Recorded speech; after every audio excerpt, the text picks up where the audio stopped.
and welcome back to Kyoudai Ai, the mostly weekly podcast where two brothers geek out about everything Super Sentai and Kamen Rider. I'm SuperJollyMac, your host, joined by my brother and co-host DonTheVan. And together, we're working our way through each season one henshin at a time. Expect opinions, nostalgia, and probably a few bad transformations along the way. Grab your drivers, your changers, hit the theme song, and let's get into it.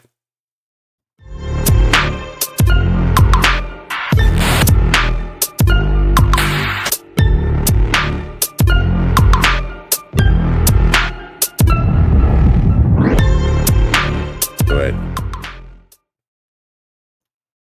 Oh wait, I forgot to hit the record button. Wow. No, I didn't. I'm kidding. How you doing? What's up? I'm doing well. Back hurts, but other than that, I'm great. How's your back hurt, bro? You're too young to be doing that. Yeah, I pulled the muscle out of the gym. It has been pure pain and agony for 2 days. Hopefully it wasn't like deadlifts. I think that's what I did? I did that once and hurt my back, and it's never been the same since. Oh no. I wasn't deadlifting. I was it was well, obviously it was back day. But I was doing like T-bar rows and it was heavy. So that is not why I pulled my back though, but it's the leading cause. And then after that we did single arm cable rows, and that's where it got me. And when I jumped up to do some pull-ups, my back said, nah, bruh, sit down. And you did pull-ups, okay. Yeah. Close grip pull-ups. Neutral close grip pull-ups, yeah. Anyways, my back said, nah, bro. Take it easy, big dog. You lost me at pull-up. So that's nothing. Pull-ups are a lot. Yeah. I need to start working on those again. I had gotten up to like 16, I want to say. Oh wow, that's a lot. Yeah, but that was like in my prime. I need to get back to it. Maybe one day. Back in the military days. Yeah, maybe one day. We'll see. Yeah. I mean, I need to get up to 16. I can't do 16 pull-ups right now, but I can do a couple muscle-ups. Oh yeah, you probably. What's the difference? A pull-up is just pulling to like your chest and everything like that. A muscle-up is when you pull up and above the bar and then you Oh, take okay. out. No, all right. Yeah. I thought you were talking about grip, because I know there is a difference in the grip, but we call them both. Well, I call them both pull-ups. It's just overhand and underhand. But yeah. Yeah. Underhand is chin-ups. Overhand is pull-ups. Okay. Well, yeah. I think I did a mixture. I would do a mixture of them to hit that 16. So. I see. Yeah. Ooh, yeah. Yeah, if I mix them up, I could probably do 16.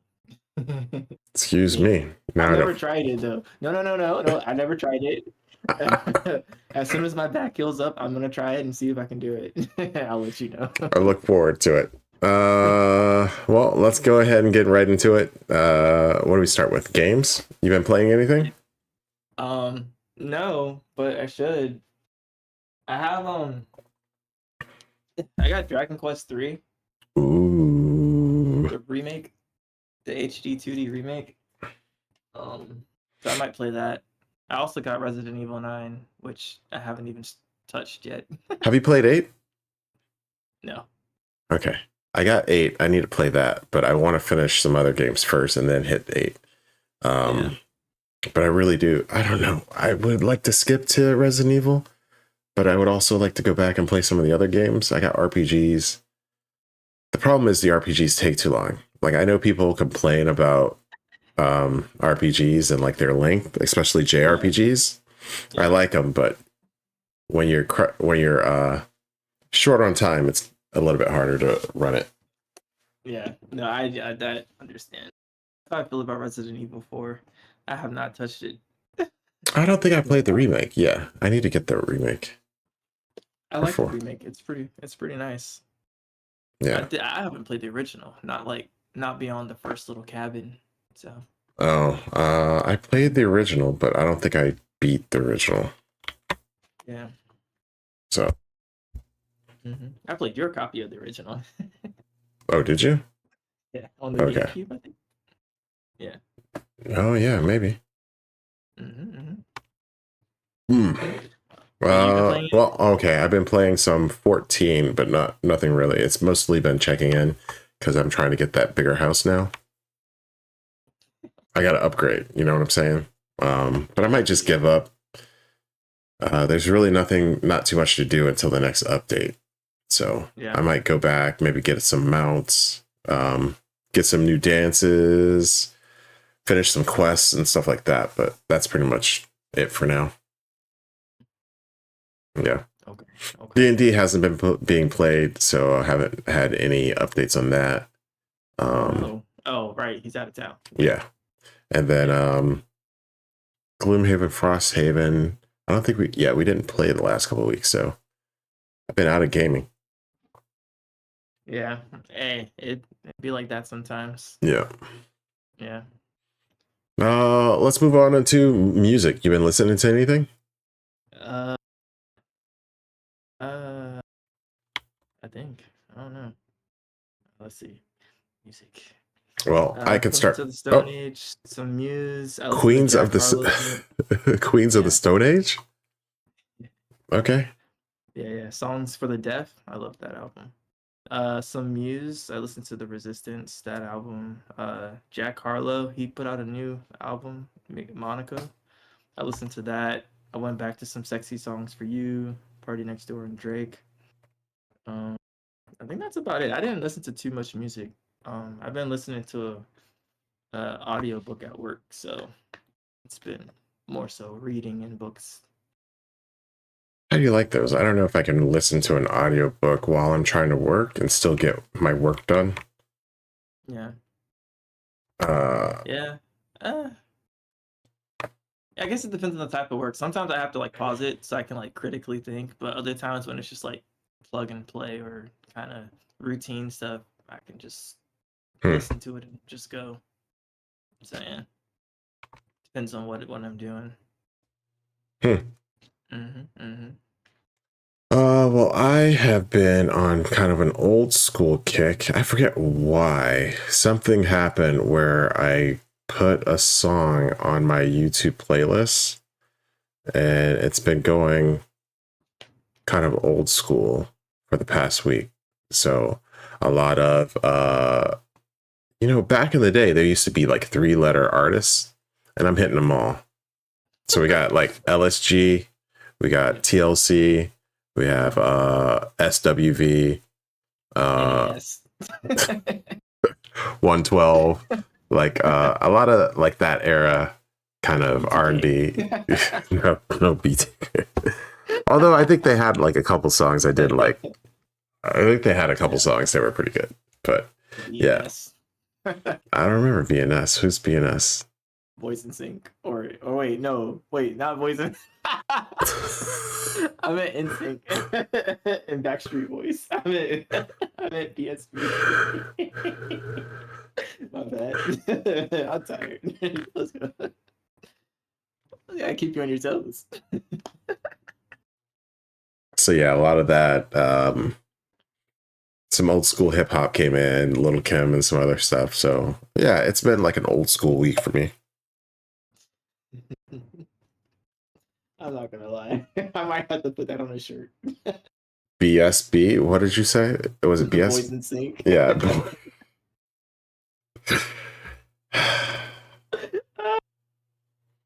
You need help.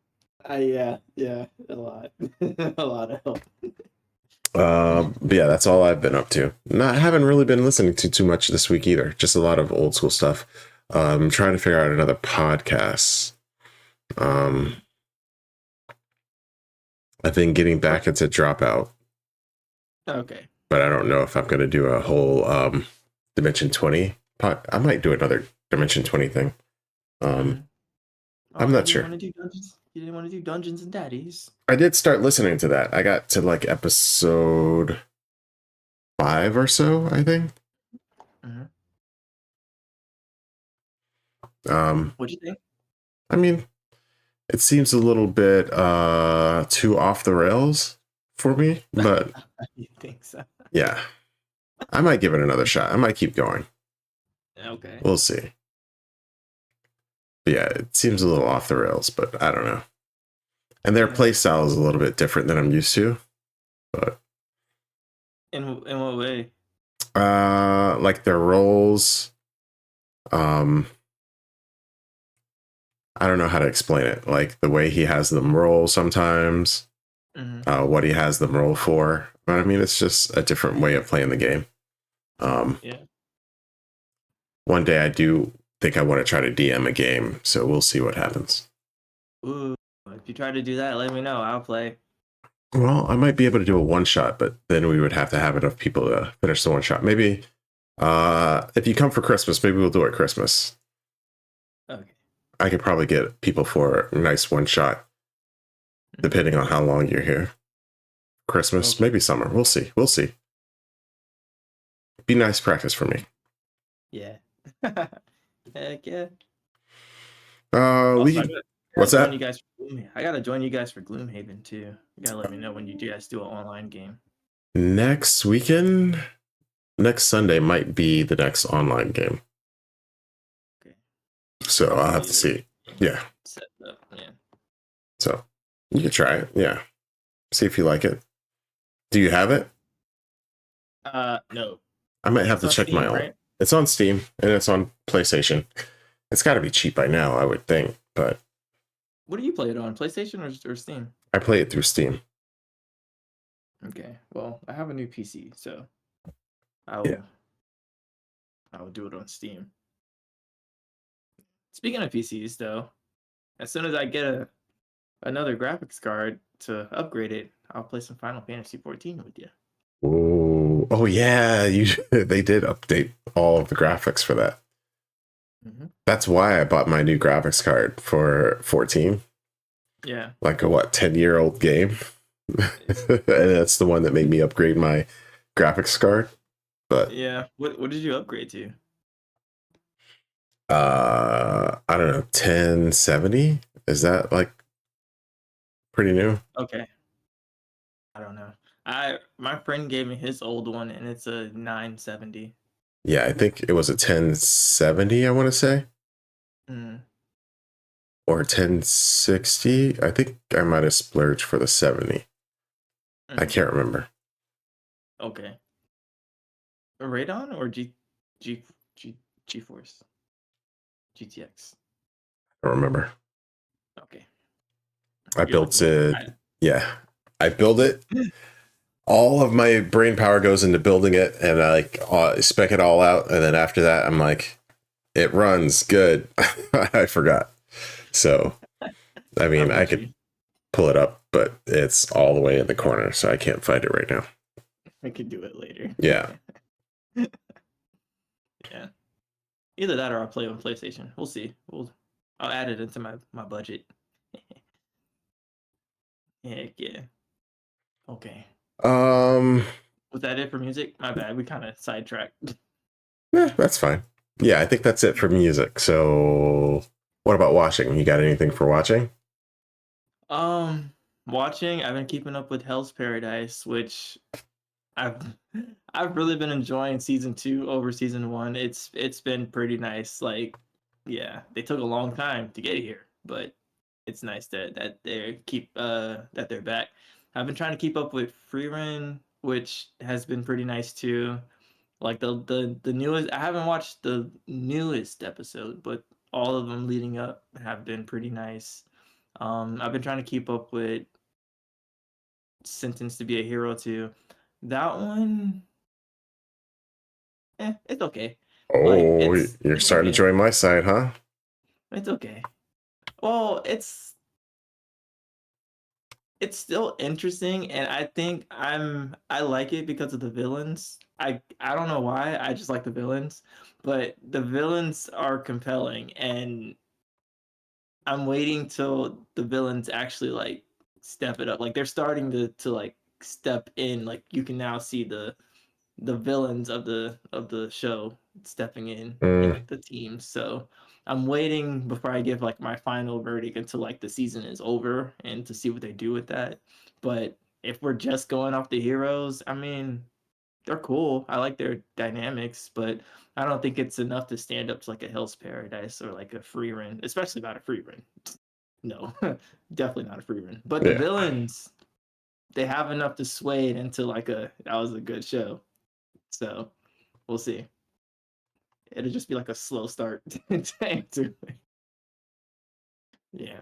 But that's about it though. I've been watching a lot of movies though. So I just came back from the theaters. I saw Project Hail Mary. That was pretty good. I had read the book and then I saw the movie, so that was nice. I enjoyed it. I saw last week in Undertone, which is a horror movie. Oh yeah, how was Uh, that? I think I saw the trailer for it. mhm. It, it was interesting. It was no, no, Okay. no. It was interesting. I don't. It's like they advertised it as like a auditory like Blair Witch project, which makes sense after seeing it. I'm like, okay, I see that. And it is creepy and like it's like, ooh. So I definitely get it. It's a new way of doing it's new. So it's hard to kind of just like be like, oh no, it's great and because of this, but it's like it's new. So I feel like it might take some time to settle in, but it was definitely creepy. I will Hmm. say that. So it has me on that. It has me on that like that now whether or not you like the ending, that's up to you and what kind of movies you like. um but I would tell people to go watch it at least, give it a try because it's different.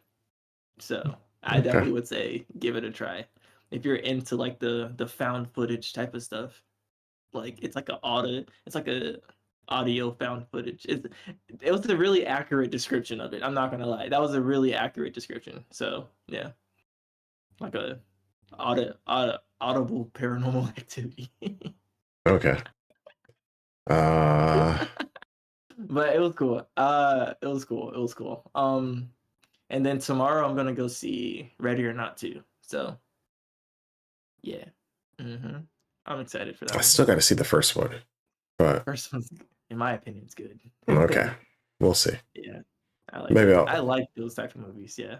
I got a backlog, so we'll see. Um but I have also been trying to keep up with the stuff from this season, anime from this season. Um a lot of good ones. Probably near the end of the season, we could talk about our picks from this season that we've watched. How many shows did you pick up for this season? Um, I think three. I picked the Freerin, Sentence to Be a Hero, and then Hell's Paradise. I'm gonna go back. I haven't started JJK because we're watching it. Yeah. Um, but I'm gonna go back and watch Fire Force, and I'm gonna watch Spy Family. Oh I yeah. don't know about the other ones. So Spy Family was from last season, I think. Maybe. no, they did season 3 this season, right? No, Spy Family was last season, not this season. It should have I been think so. winter 2025, I think. I have it here. Hold on. So, It's no Spy Family for sure. Oh wait, what day was it though? winter 2025, I think.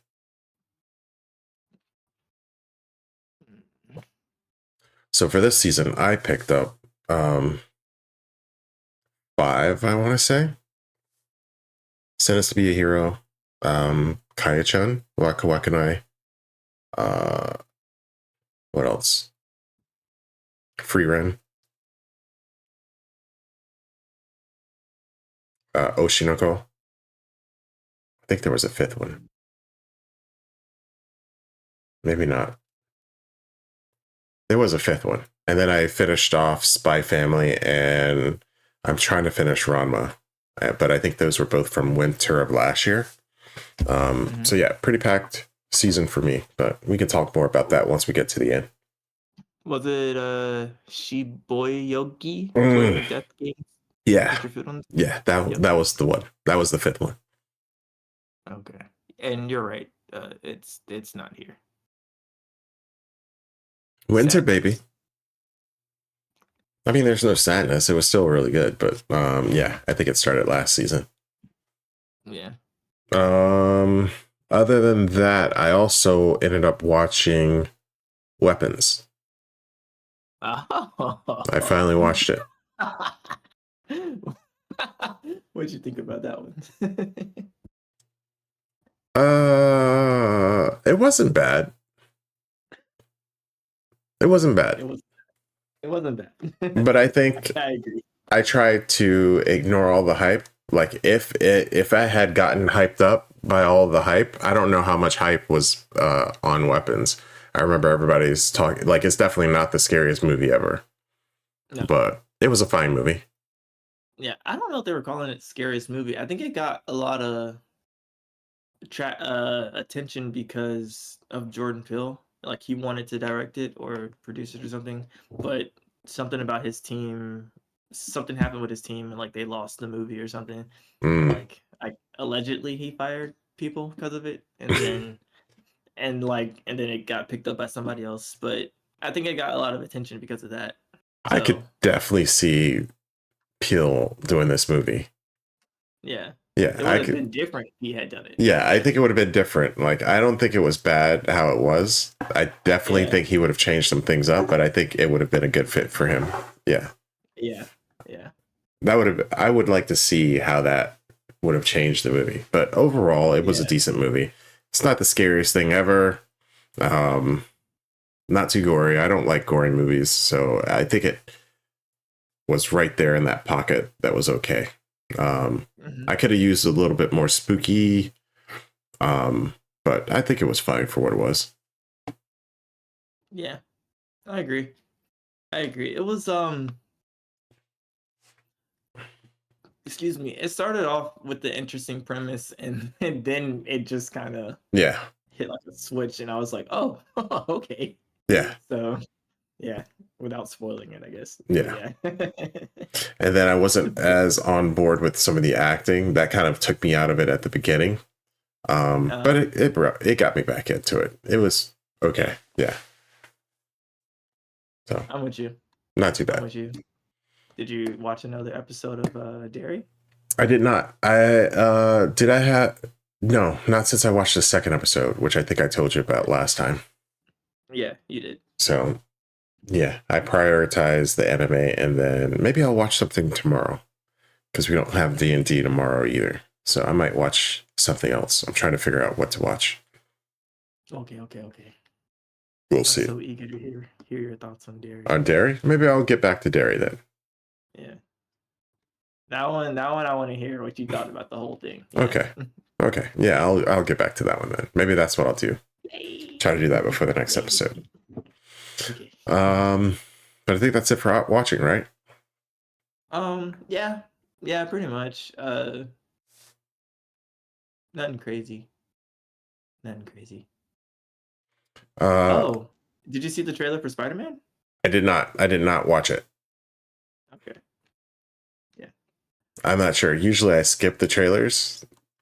When is it coming out? July 31st. Not this year, right? Yes, this year. This year? Okay. Right. It's the movie that comes out before Doomsday. So. Okay. Mm-hmm. Not looking forward to Doomsday, but Spider-Man's usually a good time.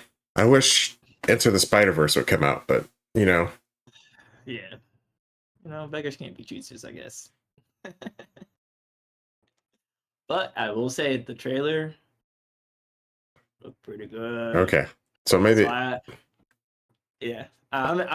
will say the trailer has me excited for the Spider-Man movie. Wait, you said the 31st?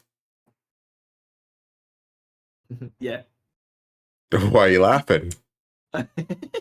Yeah. Guys. Yep. Okay. Oh. Yikes. I'm gonna have to tell my friends that I can't make it. Dang. Because we're gonna go to DC to watch it, but I'm not gonna even be there. Well, it is what it is. Yeah. So. Oh well.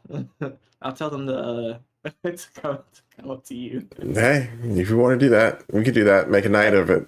everybody go see Spider-Man. 31st should be good. Yeah. So yeah, that could be fun. I am excited. I don't think it doesn't seem like it gives away too much. I will give Marvel that they don't really give away too much in their movies. Like I feel like they kind of shied away from that after a while. Like they started putting like scenes that aren't even in the movie into the trailers. So I will say sometimes they do a good job with that, but I do try to stay away from trailers also. Yeah. I couldn't. It was Spider-Man. I've been waiting. I've been waiting to hear something. Yeah. I mean, yeah, I just usually don't watch trailers for stuff that I'm definitely going to watch. Just in case something spoils me. And then I don't want to start like calculating what's going to happen in the movie and theorizing stuff. It's like, let me just go in, enjoy it, and then I can go after. Usually I watch the trailer after I watch the movie, and then I'm like, okay. But I do think Marvel does a decent job with their trailers. Yeah. Certain people do a pretty good job with their trailers, and they're one of them. Mm-hmm. Yeah. Yeah. I say watch it. I say at least give it a nice little show, a viewing. We'll see. Maybe. Yeah. I think that's it. I don't think I have anything else. All right. Well, there is JJK this week, but it will be a pre-recorded little featurette, so I'm gonna go ahead and cut that on now. Yay!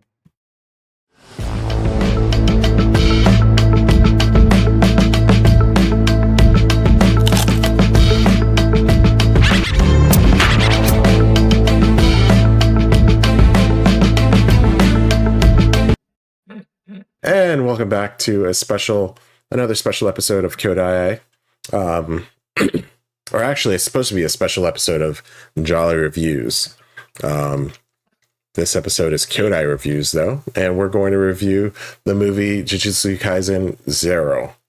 I am your host, SuperJollyMac, and joining me as always is my brother and co-host, DonTheVan. Although that's also wrong because he's not always going to be joining me for this little spin-off. Is he? Is he not? The world may never know. But anyway, we're diving back into the world of Jujutsu Kaisen for this episode and breaking down the movie Jujutsu Kaisen 0. We're going to do it in 3 phases. Phase 1, no info at all. Blind review. Phase 2, maybe some slight information from the trailers, things like that. And then phase 3, where it's a free-for-all. So if you haven't watched the movie, don't get that far. Please. Or do get that far. I guess you'll find out in phase 1. But anyway, whether you're here for the sorcerers or cursed spirits, or just to hear 2 brothers talk anime, grab your snacks, get comfortable, and let's jump into the review. All right, phase 1. Should they watch this movie? Yes. I agree. Yes. And phase 1 will also tell you when you should watch this movie. I would suggest watching this movie after. Man, you can watch this movie anytime.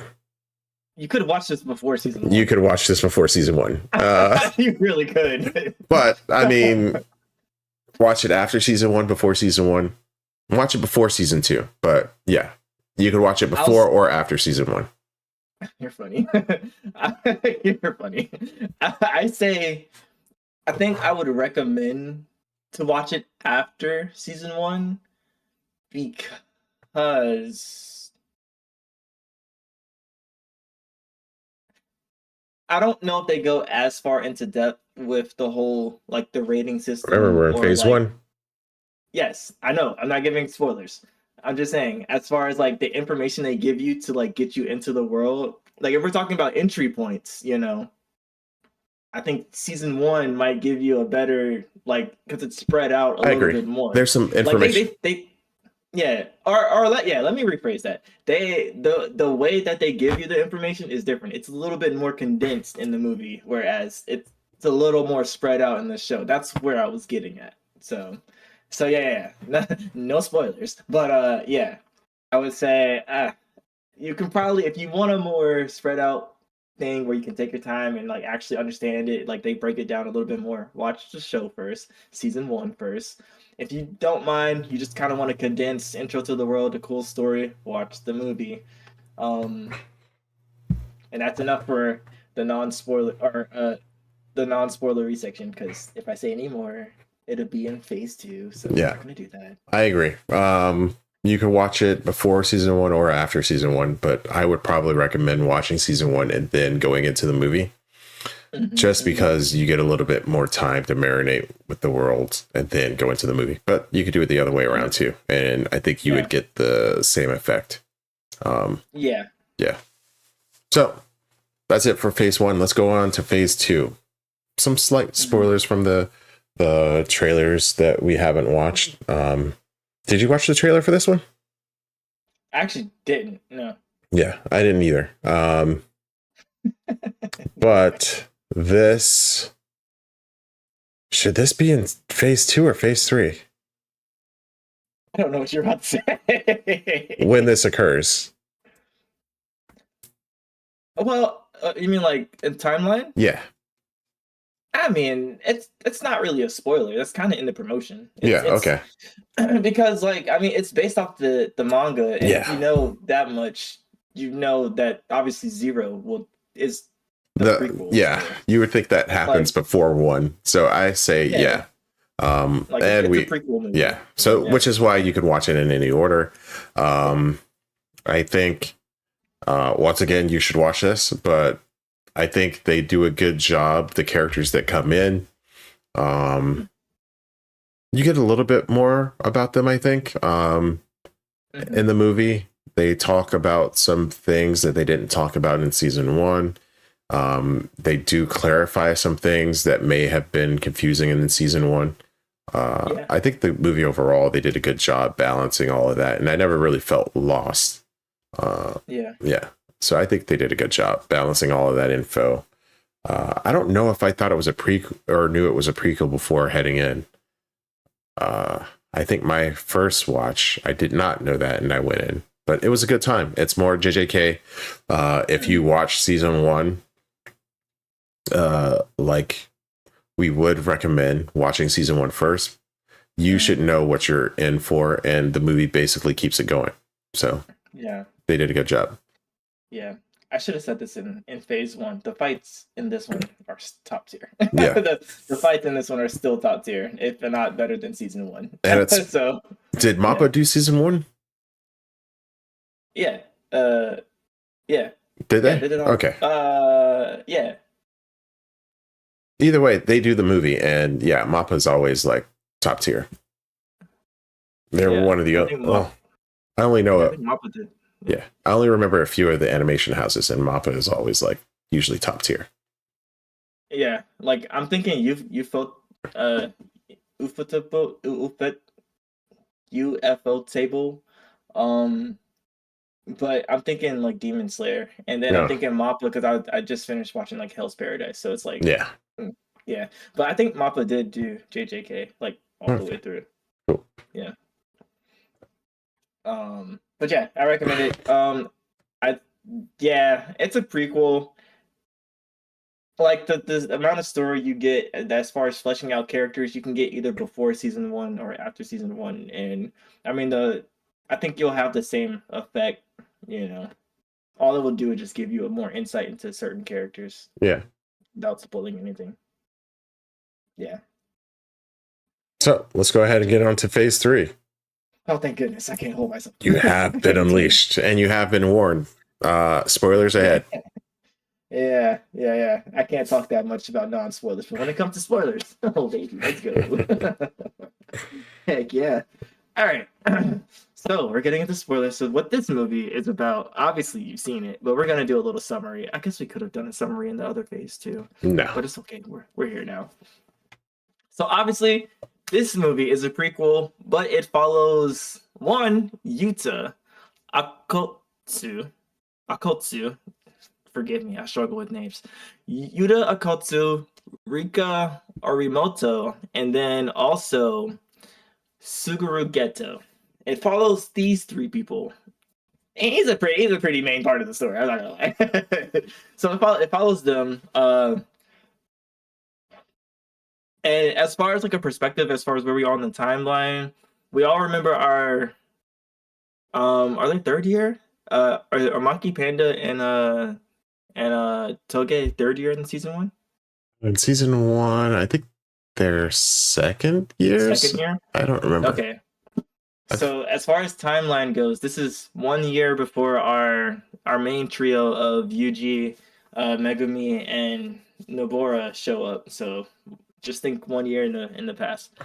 And basically, what we're doing is following a special grade sorcerer, which is Yuta, as he is brought into Jujutsu High, and we also get introduced to Geto as he tries to execute a plan to take out a non-sorcerer population so that the world is only filled with sorcerers who can pretty much take out all the weak people and leave the strong people is his philosophy.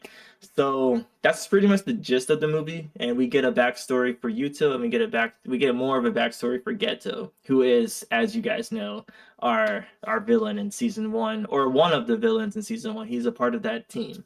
So it's a pretty cool movie. We get to see some action with Gojo, Satoru Gojo. We get to see Maki doing her thing. It's the same thing with Panda and Toge. And I think we get to see, oh man, what's her name? The chick with the white hair with the braid in the front and the braid in the back. I forget her name from season one. With the one that likes money? Yeah. What was her name? It's not Nita. Ino? No. Was she with Muto? Kamo? Was she Miwa? with Tokyo or I don't think she was with Kyoto? Tokyo. Mei. I don't think so. Mei. The one that likes money? Yeah. I think it was Mei. We get to see her fight. I don't think we got to see her fight in season one, so that was cool to see her like kind of get active and everything like that. With the big cleaver, yeah. right? The axe. Does she have an axe? Yeah. Yeah. It was cool to see her fight. But yeah, that's pretty much the gist of the movie, and that's a pretty quick summary of what happens. We can get into further details as we talk about it. Yeah. First off, I agree. Fights were on point. As always, JJK is going to have some good fights, and they had a lot of them in this. This was a long movie. Yeah. If you've seen recent kind of anime movies, this feels like it could be like an arc, like one season kind of pushed into a movie. Yeah. I don't. Yeah. How long was this movie? Like 2 hours? It's like 2 hours. Okay. Yeah. But they did a good job having it flow through. Yeah, they could have definitely made this, I think, into a season, but I think it fits well in a movie. We got to see a lot about Akatsu. We got to learn about him and his powers, and a lot of the discussions from season one made a lot more sense now, because they basically told you everything that happened in this movie. Since it's the past, they reference it a few times in season one, and you're like, oh, okay. Yeah, Yuta definitely was name dropped at least once or twice in season one. Yeah, which because thinking about it, there is no. We already know, Maki, Toge, and Panda are going to be fine, and Yuta, because they're in season one. Yeah. So wait, Yuta was in season one? Well, they talk about him, Okotsu. Oh, okay. Yeah, you're right. Yeah. So somebody would have said, "Nah, he got offed." He got smoked. Yeah. And then even on the Kyoto side, we know everybody that's going to be in season one survives the movie, basically. Which definitely brings up a lot of questions about Gojo and his relationship with Geto. Yeah, Geto. So that definitely puts Gojo in a more sinister light, because it's like, okay, we already know Gojo is a little bit in the gray zone, maybe, but how far is he on that side? Is he like on the side of curses? What's he doing? But Geto is also out there. Yeah. Yeah, very much so. But we didn't see much of Geto's powers during season 1, so it was nice seeing his kind of move set, learning about his powers and Akotsu's powers as well. Yeah, I think they did a good job with the story. I enjoyed it from beginning to end. They kept some of the gags from the season 1, kept going. Nobody explained Panda. Yeah. And a few of the other things. So I liked it. It was good. Yeah, I will. Oh, speaking of Panda, bro, I want to see what his sister heart looks like, because we've seen Big Brother Gorilla and we've seen obviously Panda, but like I want to know what his sister form looks like. I don't know. I thought they were going to show it in the movie, but yeah, nope. I thought they were going to show it because he went straight into gorilla form, and I said, "Ooh, is he going to go into sister form?" No. Man's got taken out of the fight quick. Heck yeah. One thing I will say, and I guess we're jumping around in the movie, but when Geto was fighting, he pulled out like remember the special grade weapon that Maki used? Was that the one Maki uses? Yeah. Mm-hmm. Okay. That was the one they used to fight Hanami. Okay. I was like, wait, how did he get that? And I was like, wait, did they get that from him? Because I mean, it was obviously left there, so that makes sense. I was like, that makes sense. The special grade weapon, it came from him. Yeah, I was like, is that the same weapon? But I wasn't like 100% sure. Yeah. But yeah, that was pretty cool. Hey, we're getting some lore on the weapons, man. This is great. Yeah. Yeah. Okay, I guess we should start from the beginning of the movie, huh? So, like, at least if we're gonna talk about details of what we liked and stuff, just we can talk about what you like. It doesn't matter if we jump around. Yeah, if there's specific stuff you liked, or if not, then I have my first question. Same question as the season 1. Favorite fight. Favorite. Oh, before that though, I did like seeing Toge's moveset, because in season 1 we didn't really see Toge too much. We got an idea of his powers, but this one we got a lot more of his like fighting style and things like that. Akotsu too. He was just mentioned before, but learning about his powers, we already talked about Geto learning about his powers and everything. But it was good learning about Yuta's too. He's kind of OP, so I wonder if he comes back, like how bad that's going to be. Yeah. Although him fighting Geto kind of shows that it is possible to overpower him. Like, it is possible. So it's like, how are people going? Like, if he comes back, how are people going to like navigate that? Yeah, and like, because he does have weaknesses, it's just about figuring it out or getting around it. So, yeah, because they said there's only a few special grade sorcerers, right? Yeah, he said there was 4. Yeah. So. Yeah. Oh, we did get that information. There's 4 special grade sorcerers, and he said what, 10 or 15 special grade curses? Yeah, I thought there were more, but yeah. Yeah, he said there weren't that many. So we've already seen what Sukuna, Jogo. Is Sukuna Mahito. Basically a curse? Yeah, but he said there's 15 special grade curses. I don't know if Sukuna's considered a curse though. Yeah, he's like. Maybe he's. Oh well. Yeah, I guess maybe. Yeah, he just happens to be like a really strong one of legend. That's it. Yeah. But yeah, so Sukuna, Jogo, Mahito, Hanami. Yeah, but I don't know if he's counting any of those guys either, because those guys might have been after. Well, no, maybe he knows they exist at that point. I think he knows they exist because this is a year. I mean, it's only a year. Well, I guess a lot can happen in a year. Mahito, I don't think was out yet, so Mahito probably wasn't around. So maybe they're not around yet. I don't know. Yeah. We'll see. Yeah, we're gonna see how that plays out, I guess, going into season 2. Maybe they'll mention more about it in season 2. But yeah, I guess we have Satoru, Geto, and then Yuta. I don't know who the fourth special grade would be. Special grade? Who was the other one you mentioned? Geto, Gojo, and then Yuta, Okotu. It would be, yeah, Gojo would be one probably. I don't know who the other one would be. Yeah. I don't even think they mentioned another person. He just said there was 4. Yeah. Oh, yeah. Panda. Whatever. It's Panda. It's always Panda. Yeah. I don't think so. Until they explain them, it's Panda. But okay. Best fight. Best fight. Favorite fight. Oh gosh. For this to be a 2-hour movie, there were so many fights, and they were actually pretty good.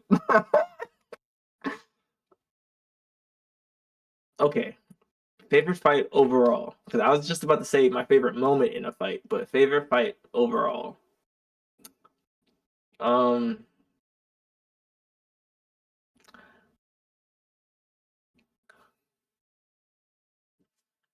tired, man. I'm torn.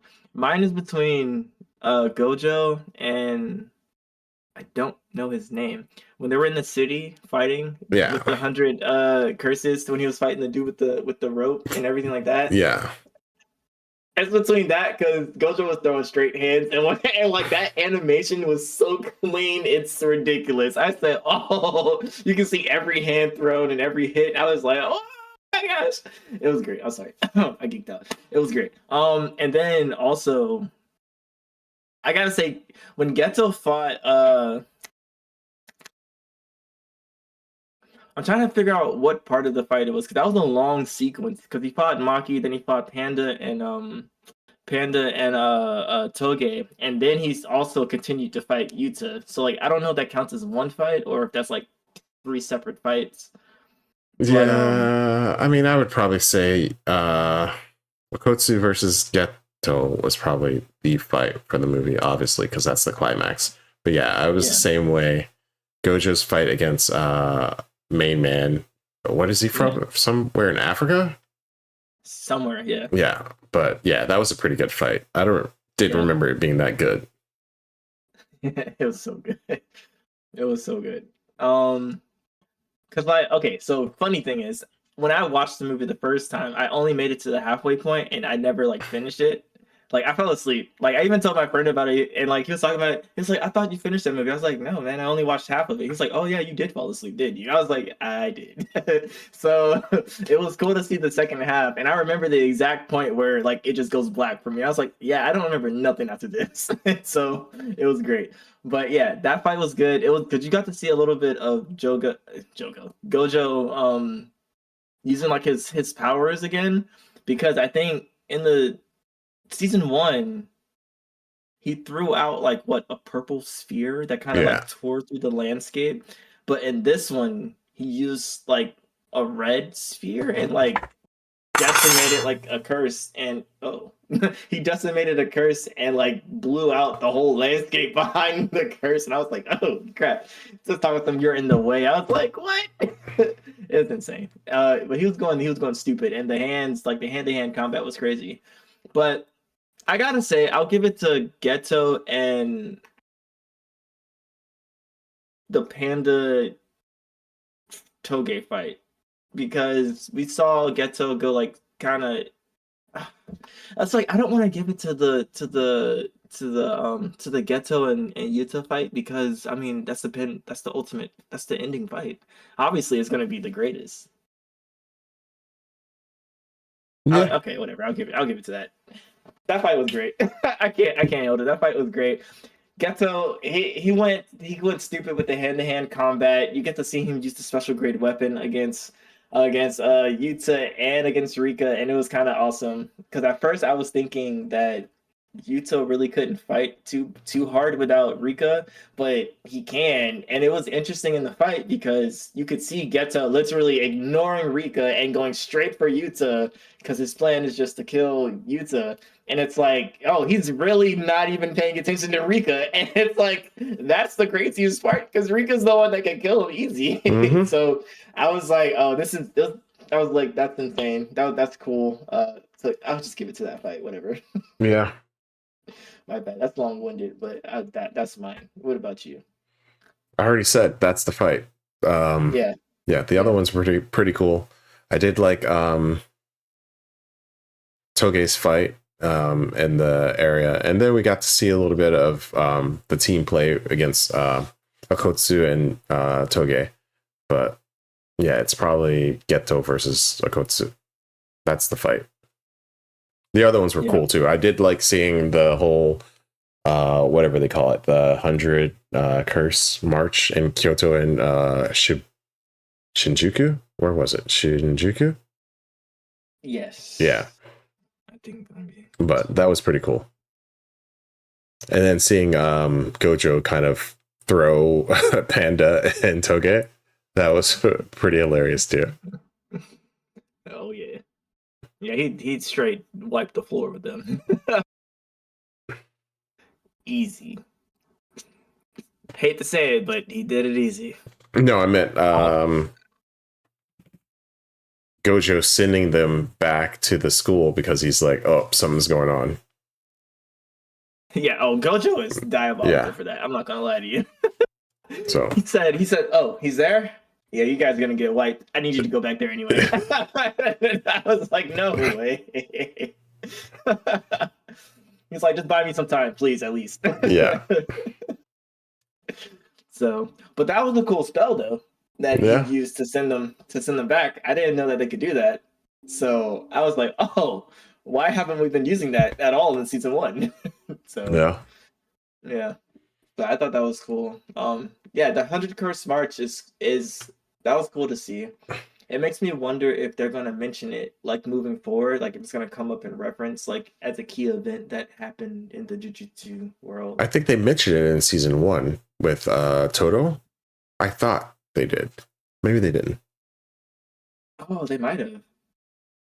Oh yeah, because they were talking about how awesome he is in like an accolade. Yeah. Oh, yeah. I think they did. I think I missed it then. Okay, I missed like the fine details of it, but yeah. But it was cool. It was cool to see them make a cameo. Yep. That was cool. I wanted to see Toto kind of go stupid, but I realized the movie's not about him. Yeah. Yeah. What else? The opening song for this and the ending song or the themes were made by King New, I think is the name of the band. Yeah, King New. It was Ichizu and Sakayume. King New is a very good band. They do a lot of different sounding music too. And I like both the opening and the ending theme of the movie. They were pretty good. I don't think I didn't listen to the ending. I skipped it. Because I wanted to see the little end sequence. Oh yeah. Yeah. Which I don't know what that's about. I don't know what the end sequence was about. Makes everybody kind of shady. It's like, okay, what are you doing? Why are you guys just chilling with this dude? But it's like, and it's like Gojo, I guess, let them all escape. But why would he do that? So it's like, okay, what are you doing, Gojo? Because he shows up at the end too. Both of them do, Makotsu and Gojo, and they seem like they're buddy. So I don't know. Chilling, yeah, a nice drink. Starts having a lot of questions. Yeah, that was odd. His name is Miguel. Miguel. Yes. Okay. Yeah, and he's from Kenya. Kenya. Okay. I think he's from Kenya. Yeah. But he was a cool character. I liked him. I liked him too, actually. I want to see more of him, but I don't know how feasible that's going to be. Yeah, but I enjoyed it. I don't think I paid too much attention to the opening song because it played, during the movie. So, and I was looking at it, which the movie was beautifully animated. As compared to the show, like you can obviously tell it's a movie and it had more budget behind it. Honestly, like it's kind of like interesting to see the difference of getting like a movie budget versus a show, but like how much of a difference that plays, especially, and you can tell in the fight sequences because the fights take a lot of animation, but the fights were pretty like you could see what's happening and you could see the different moves that people are doing versus like the show where it's still good in the show, but I think it's less polished, which obviously it would be because of the budgets. So it's like it was cool to see that kind of difference. It's not too much of a difference, but it is a slight noticeable difference in Yeah. quality. Yeah. So I definitely enjoyed that too. Um Speaking of I guess character okay, I guess moving forward, how did you like Yutz's intro? Like his and Rika's introduction? How did I like whose introduction? Akotsu, Yuta Uh, and Rika, Arimoto. I thought they did a fine job. That voice actor wasn't my favorite, so at the beginning he was kind of annoying. I think it's the Mm. same voice actor. Did you watch the dub or the sub? I saw the dub. Oh, okay, I watched it subtitled, and I think it's the Mm. same voice actor that does Shinji and Neon Genesis. Um, Oh, Evangelion? yeah, I think Oh. so in the movies, but Mhm. so not my favorite at the beginning, but I grew like it. It didn't keep me out of the whole movie, and it started growing on me again. I think that's what happened the first time I watched it too. It was like, man, that voice is annoying, but after a while, it starts. It's not as bad after a little bit. I Yeah. think after he stops whining and stuff like that, I think it starts going a little bit better.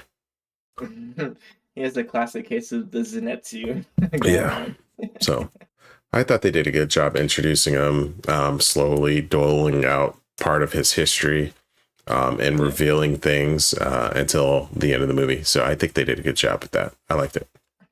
Yeah. Do you think do you think his do you think he like had power creep throughout the movie, or like do you think his level of power was suitable for each stage Uh, of the movie? well, the movie, I guess, spans a pretty good amount of time. But yeah, I thought well, it spans a year, I guess, right? A couple of months. I don't know if it's like a full year. Yeah, it's got to be close to a year. But Yeah. because he had to train with the sword, train with Yeah. controlling Rika, putting her in the sword, and then fighting with Geto. It had Yeah. so he grew pretty quickly, Mm. which was kind of weird because it felt like his hand to hand grew like a lot, Hmm. which is kind of like shady, but I mean whatever. Yeah. That's what I was getting at. I was like, I don't know if hand to hand grows that fast. Yeah. But then I look at Yuji and I'm just like, maybe? But I was Yuji like, was maybe. already a monster, bro. That's true. That's true. This guy went from being timid to like being like a full on like Jedi Yeah. master. So yeah. Yeah. So Yeah. that's But the I only guess thing. But other than well, that, I think they did a good job. yeah. I mean that could just be the Maki effect too. Yeah, but no. Okay. So what I want to know is, or I guess we're not gonna know because obviously they didn't say it in the movie, but I was thinking like because he used the katana in the movie. I wonder if that became a special grade weapon now. Didn't it get destroyed? Oh shoot, yeah, it did. But he still had the little rap at the end of the movie. Oh, Or maybe unless he he. had a Yeah, new maybe one. it I didn't don't get know. destroyed. For some reason, I thought he destroyed it. It did get destroyed, but did he rebuild it or just get a new one? Or maybe he just, yeah, got a new one and started using that instead. That's probably what happened. So never mind. That defeats my question. Oh man. Because he did create a tool that seemed like it had Togei's power in it. But Yeah. so maybe he just I thought created another one. yeah, I thought that was cool. I think that tool came from Rika though. Somebody created it. I don't know if Toga created it. I don't. Do you think Rika created it? Maybe that is. Yeah, because I think Geto was looking at it and he was like, "Oh man, that looks just like," and then he used it and he was like, "Oh, I get it. Rika's like a unending well of like cursed energy or something like that." Yeah. So. Yeah. Hmm. What did you think about the additions to Maki's story? I mean, I don't think they added anything extra than they didn't already reveal in season 1. Mhm. So I think she's always been a really good character. I think they kept that going. Yeah. I think the Maki and Panda, I think, had the glow up during season 1. Toge didn't as much, but he got that fight in the movie, so I think that kind of equaled them out. Yeah, I think we got Toge's probably the one we got a little bit more about. The other two, I don't think we got as much, but yeah. Yeah. Okay. I guess this is the big one. What I didn't expect to get in this movie was a lot about Geto. I didn't expect to get as much as we did about him. Yeah. So coming off of season 1 straight into this, what do you think about the information we got about Geto in the movie? In addition to like when you add it into what we learned about him in season 1. I guess it makes a lot more it makes his actions in season 1 make a lot more sense and why he was trying to hide himself, because apparently he's supposed to be dead. So why is he still alive? What did Gojo do? But yeah, him trying to hide his energy and trying to sneak around and do things in the shadows like he did in the movie too. So it kind of fit his MO. Yeah, but I don't think we saw any of the characters on his side from the movie. So it leads to a lot more questions, but yeah. Yeah, it definitely leads to more questions. I know my main question is like, what's his history with Gojo? Because Gojo obviously was referencing him when he said like he only has one friend. So it's like they were friends, and it's like, how did they know each other so well? It seemed like they went to school together. From like the little flashback images they had, it seemed like they went to school, like they went through Jujutsu High together. So I wonder how that went, and who are the other people that got, I think he said, expelled from Jujutsu High. Like, how did he get expelled, and like who were the other people? So yeah. Yeah, and the principal kind of knew him too, I think. So yeah. His power seems pretty cool too. We didn't see him fight at all in season 1, but and here we got to see. Yeah, I don't think he really does much in season 1. That's the question though.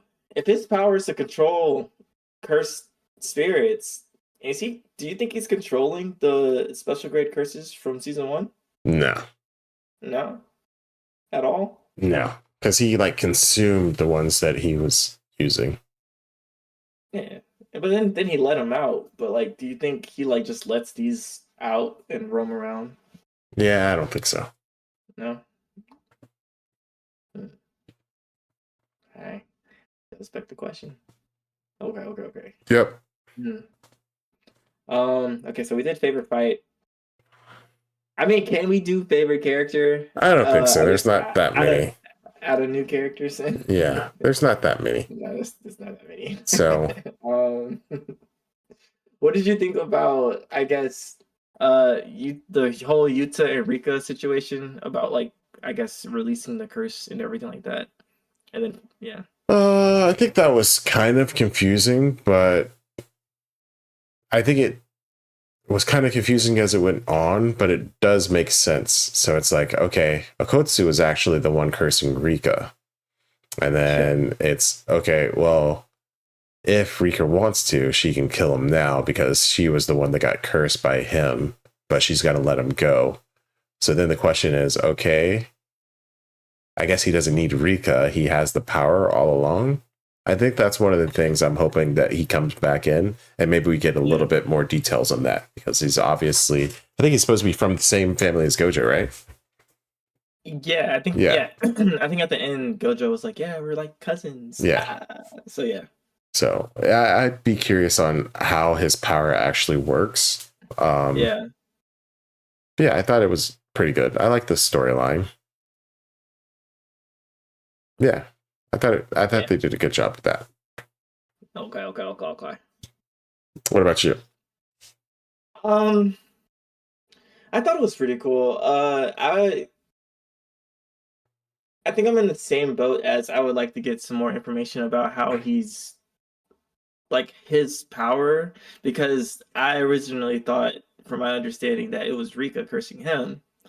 But like now it's like, okay, so is he gonna have the power to call Rika back, or is he going to like create another cursed relationship type Yeah, of thing? It's like I would like more explanation about that. Should he come back? I assume Rika's gone, so there's no That's more my Rika. assumption. But now he knows how to use his power. So Yeah. I don't know. Yeah, I'm curious on how he'll Well, fight in the future. well, I guess I did make a big emphasis about the ring. Do you think, like, when Gojo is telling him, like, oh, well, when you use the sword, put a little bit of the energy in the sword, that way you can, like, it'll be in the sword, so when you use the sword, you can call her. Do you think he did that for the ring instead? So, though he broke the curse, some of it still lives in the ring or whatever? Could be. Yeah, I don't know. It'd be nice to find out. Hopefully he comes back. Yeah, hopefully he comes back.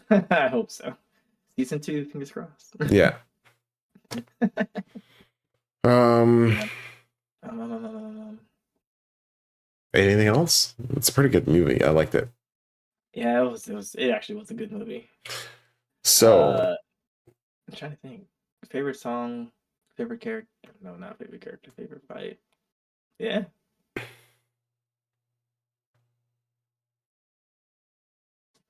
so rating wise, how would you put this? I guess we're not giving things a score, but I would definitely say go ahead and watch this movie. If you like JJK, I think you'll like the movie. I think it does a good balance about giving you some lore about the world and some action, as JJK is known to do, and it's a lot more. So if you like JJK, watch the movie. It's good. Mm-hmm. I concur. Yeah. Yeah. Um, I definitely say this would be essential watching.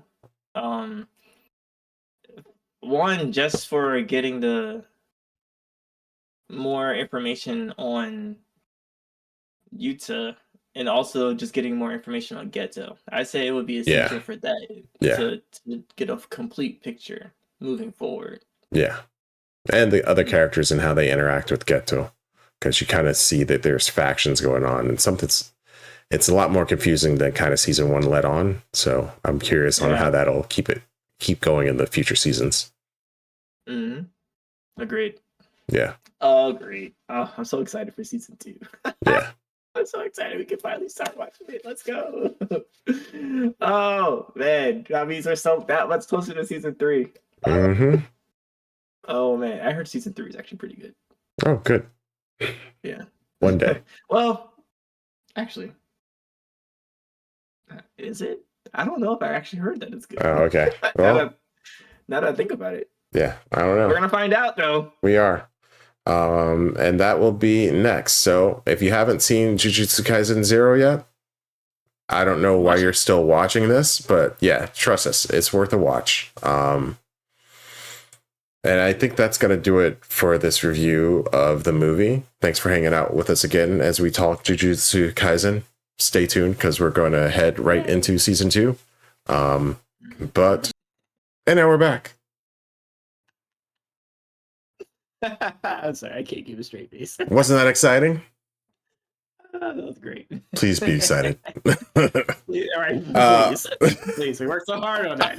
Please. But yeah, the opening should be new. I think I haven't decided if I'm going to stick the opening in there or not, or just leave it for the breakout. I'll figure it out later. But that was the JJK for this week. And we should be starting with season 2 starting next week.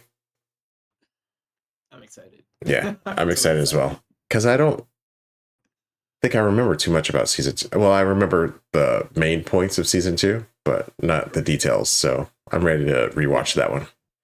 Same. I don't remember the finer details either. And the only thing I do remember was literally what played when I went to go see that movie with my friend, where he played like the last episode of season 2 and the first episode of season 3. So that's all I remember. Yeah. For the most part. So I'm so excited. I'm excited. But with that said, we can go ahead and get into the Toku. We're watching Ninpuu Sentai Hurricaneger and Kamen Rider Ryuki. Starting with, we're doing episodes 37, 38, 39, and 40 this week. Obviously, if you haven't watched them, go watch them. They're streaming on a lot of services. I think I may still have the link in the description. Worth a watch if you like. If you like Power Rangers in the past, you will like Toku.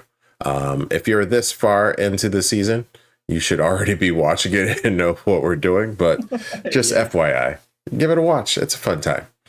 But let's go ahead and start with Ninpuu Sentai Hurricaneger, Scroll 37, The Third Spear and the Great Escape. San no Yari to Dai Dashitsu. Yeah. So now we're picking up where the last episode ended, which was a nice cliffhanger with weird giant mutant Manmaruba beginning to latch onto Hurricaneger, and the Hurricaneger spring into action to kind of assist with Senpujin. But nothing they do works, including when they call Revolver Mammoth. And then Manmaruba pretty much wipes them all out. And then once he's done, he collapses and falls asleep in giant form. Giant, weird mutant form. The Hurricaneger come up with a plan to go into Manmaruba's body and save Iko and Ishu, and then they start training with their bikes to use on a mission while Oboro and everyone else kind of works on a new shinobi machine that they say they're trying to build. Chikanja tried to figure out what Manmaruba found out, so Taozan begins chanting to try to read his mind, since he says Manmaruba probably will not be able to revert back to his normal body because it got changed by all of the meteorites that fell, or comets that fell. I don't know what they were called. Meteors, yeah. The Hurricaneger end up collapsing while during their training. And then they head out with Yosuke and Senpujin and Kota and Nanami on the bikes. And those two head into Manmaruba while Yosuke kind of fights his giant form. Once they enter, they find the Go-Rider and then escape. All of the Rangers board their shinobi machines, and then Senpujin, Go-Raijin, and Hurricanger's shinobi machine kind of combine, or no, they use the Karakuri balls, and then they all combine with the new Tri-Condor to form into Tenrai Senpujin. Yeah, that's it. And then they defeat giant mutant freaky Manmaruba, but not before Taozan has some sort of vision, and that's kind of where the episode ends. What do you think? Big freaky Manmaruba is a good description. I don't know what to call that form. Neither do I. I don't know either. I'm not even gonna try. This is a cool episode. I feel like it's a setup episode, which isn't too bad. Or payoff setup episode. It's like a mix. It's like both. I like how they have the callback to the bikes and everything like that with the Hurricangers and the Go Rangers. When they have to go save them and everything like that. To me, I think halfway through the episode, I was like, why are they training on the bikes when they have big robots that they can just get on and like hop into big weird Manmaruba's mouth hole thing? Because those would have been too big to go inside. So could have just held his hand up, like just yeah, but those wouldn't fit in there. So they were using the bikes to get in quickly, like dash in real quick while it's open, and then they do what they need to do and then dash back out. dash out. I don't know. Yeah. They probably just I'm not needed to mad use at the it. bikes again. But Yeah, I'm not mad at it. It's just a random thought that popped in. I was like, huh, yeah, I guess I could have did this, but hey, it was cool to see them fail on the bikes a couple times. yeah. Yeah, I'm a biker. They're bikers now. It's great. And I do like how, or actually, yeah, at the end, all of the Hurricaneger kind of collapse on the Go Riders' laps, which was pretty funny. But I do like how they kind of have the Hurricaneger training pretty frequently, and they're actually trying to put in the work to become stronger. And it doesn't feel like it's just snap, they're more powerful. It feels like they're actually putting in the work. Yeah. I agree. I do like that touch. And it's consistent. It's not just like they put in work one time and then all of a sudden they just get steady boost. Like, no, it's continual practice. So I like that. And then like you also get like little notes of like the hamster sensei saying like, oh, they've become stronger. Yeah. They've really put in some work. And it's like, yes, yes, they did. And you have no faith every time, but it's okay. And yeah, them collapsing on the Go Rangers legs was hilarious. I was like, of course Yusuke and Koto would be on Iko's leg and Nanami would be on Ishu's leg. I was like, yeah, that makes sense. But yeah, the only thing that was kind of like a little bit odd was Manmaruba's little necklaces, that it didn't really drain them that much at the end, but I'm willing to overlook that. I think it activated a couple times to shock them or whatever. So yeah, it hindered them a little bit. Pretty good episode. Yeah, I liked it. Yeah. Anything else? Agreed. Then let's get to my favorite one. Oh, you have a favorite one. Let's keep it moving to scroll 38. The Demon Sword and Balloons. Makin to Fusen. So this one has Satarakura calling forth a new monster, Gumby. Gumbyoing. So we'll just call him Gumby. Tenkujin and Mammoth Revolver are being repaired after that combination. Apparently it was draining on all of the mecha involved, and they all kind of took some damage from the combination. To compare Go Raijin, to repair Go Raijin, Oboro starts getting rid of some of the Ikazuchi parts, which pisses off Ishu. He ends up running off and going back to their area, and he finds a new sword that must have belonged to his father, or it says that it belonged to his father, and he begins training with it. He kind of gets some flashes of his father as he's training. They have some stone statues that he slashes at, but it's like a special sword that I guess his father used to use in the past. Meanwhile, Jikanja force feeds everyone on onigiri. The new what's his name? Gombi force feeds everyone onigiri, and then the Rangers arrive, but Ishu arrives kind of late, and then he produces the sword, saying that he's only going to use Ikazuchi moves and items. The monster ends up leaving, and then Ishu goes back to train and has some more visions of his father as he fights.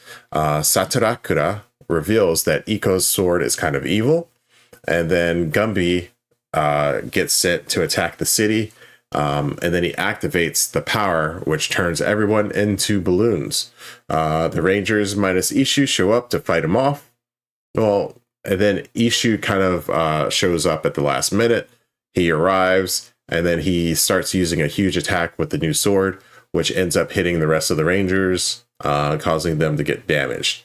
Satarakura reveals that they were waiting for his attack because it's going to attack everyone else whenever he does it. And then they reveal that they couldn't do as much power as Ishu did. So he's kind of basically doing their work for him. He ends up kind of losing it. But Yosuke sees that and tells them that maybe he should keep learning his Ikazuchi attacks if he wants to. So he kind of takes his side and kind of does his normal Yosuke thing. He then tries to attack Gumby again, but his moves with the sword doesn't work. And at the end, he ends up breaking the sword into two and then turning them into two kind of mini spears. And then he throws them at Gumby, which ends up piercing him, defeating him. They head out in Gorai Senpujin and defeat Giant Gumby, but Tao Zant begins laughing because he says the final spear has arrived. And that's kind of where the episode ends off. What do you think? Was this the favorite? No. I feel like you know it. Oh, you might not. I feel like you know which one's my favorite. Probably. Yeah. You might not have caught it, but it's okay. For this one, I think for me the most interesting part was the fact that Ishu found, this weapon that his dad used to train with, and the fact that the weapon has lore behind it is kind of cool.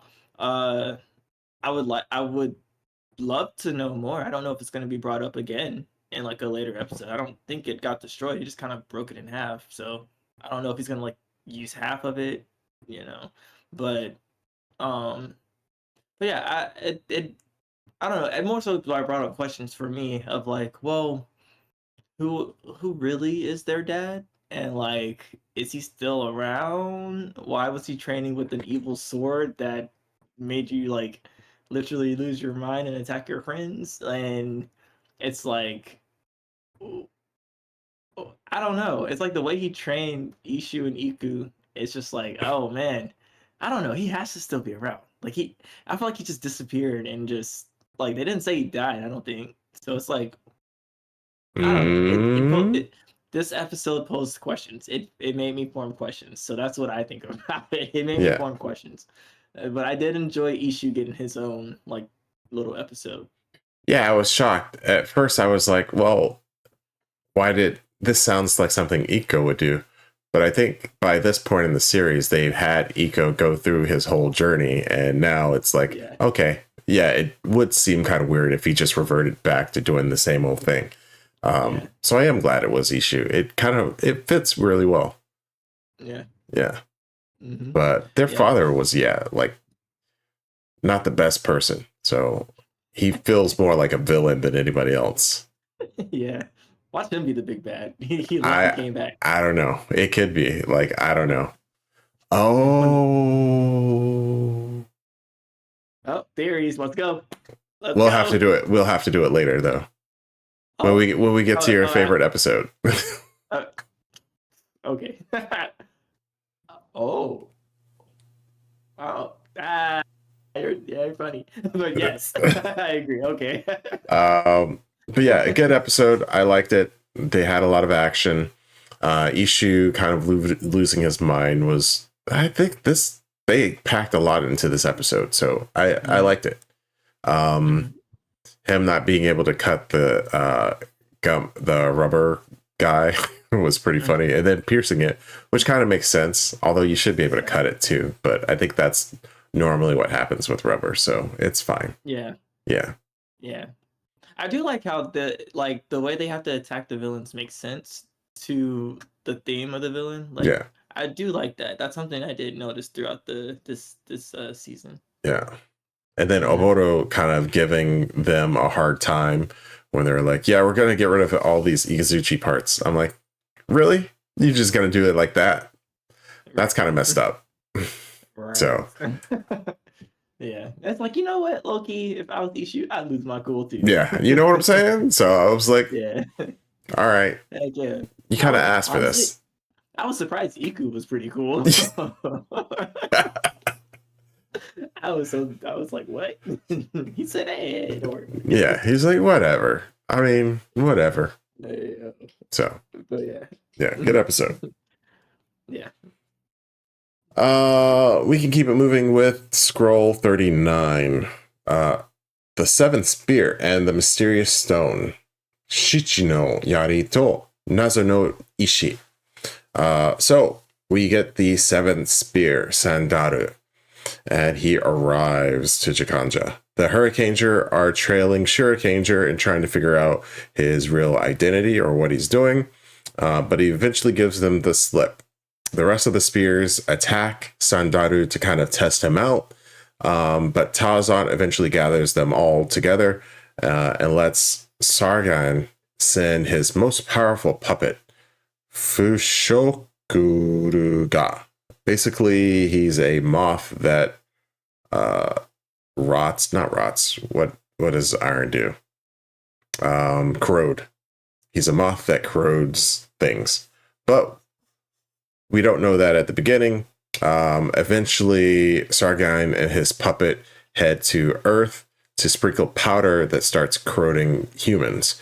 The Hurricaneger attack and destroy him, but when the puppet explodes, more powder scatters, and then he reassembles himself back together. Then the Go Rider show up, and they kind of do the exact same thing.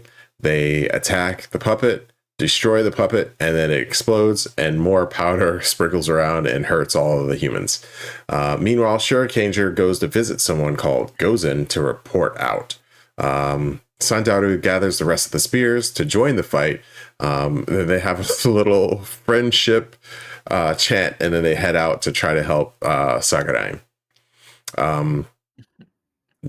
Then they all attack the Rangers, really overwhelm them, and then Sandaru shows Tao a rock that he has on him that he seems very interested in. Hurricaneger arrives to the fight. It gets knocked back when he attacks, and then Sargon makes the puppet retreat. The Rangers try to combine the weapons and attack the spears in the little gap of time as the puppet's retreating. But as soon as Sandaru sees that, he's kind of up on a cliff watching everything. He attacks them off from the side while they're not kind of paying attention, and knocks them all down. We end up with all of the we end the episode with all of the Rangers charging at Sandaru, and that's kind of where the episode ends. What you think?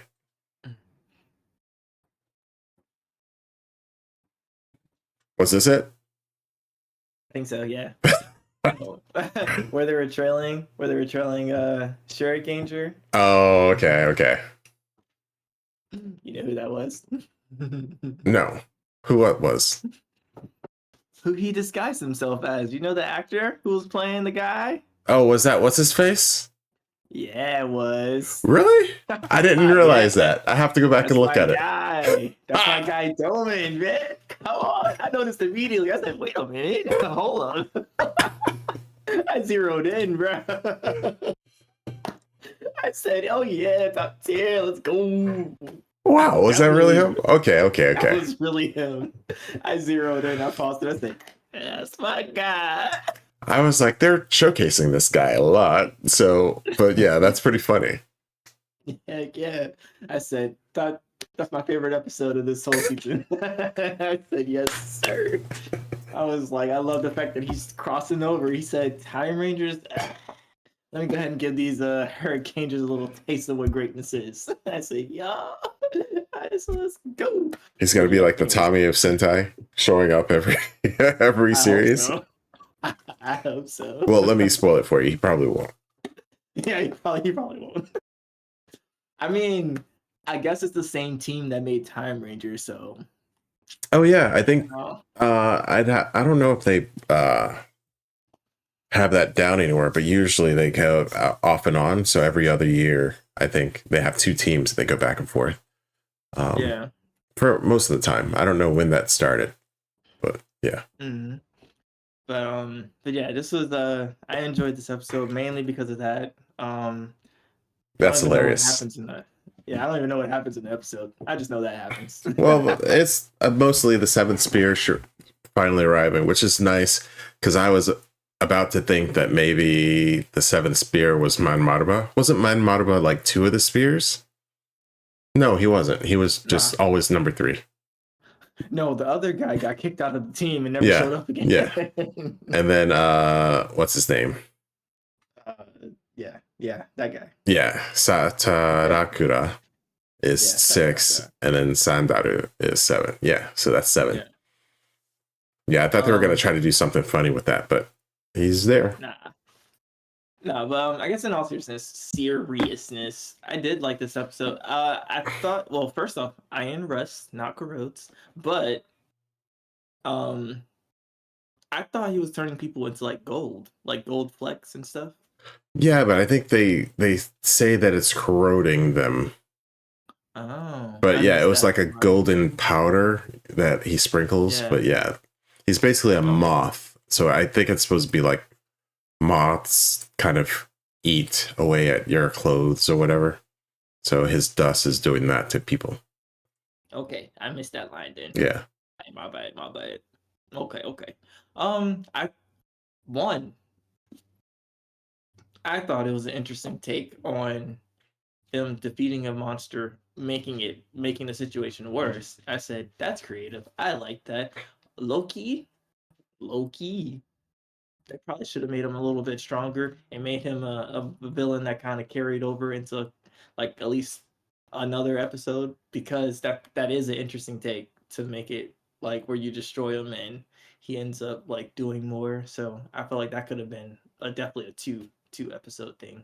But hey, Wait, it is a 2-episode thing. no, the moth guy. Yeah. Oh, a 3 or 4 episode thing.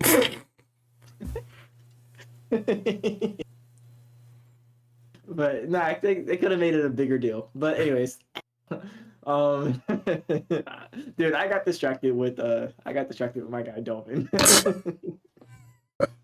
I saw him. I said, "Oh, who needs anything else?" Oh man, it would have been cool if they would have made him like act like a little bit like his character from Time Ranger or Time Force. Are you back to Doma? Yeah. Dude, when I say he's my favorite, he's my favorite. I didn't expect it. You know, you don't choose the players. The players, like, they, you know what I'm saying? They choose you. Take your word for it. Hey, yeah. I started that season not liking him. Remember that. And he won my heart by the end. Anyways. All in all, good episode. Gozen seems fishy AF. Yes. So I don't know how many theories we want to talk about, but yeah, We can talk something's about not right. in the next. Yeah. All right. Then let's go ahead and get to episode 40, which definitely doesn't still have the corroding moth in it. Wish you I missed it. But scroll 40, the decoy and ninja law. Otori no nento na no oite. So the Rangers charge Sandaru, but none of their attacks really work. And then they try the replacement jutsu. Replacement jutsu. And he sees right through that and attacks them. First time ever in the series. This guy is OP. Sandaru produces his rock, and it seems like it reacts to their anger. And then he uses it on the Rangers to kind of drain their life force. The rest of the Rangers kind of stand up to try to block Hurricaneger from the attack. And then Sandaru calls out a giant pet, Bandogi.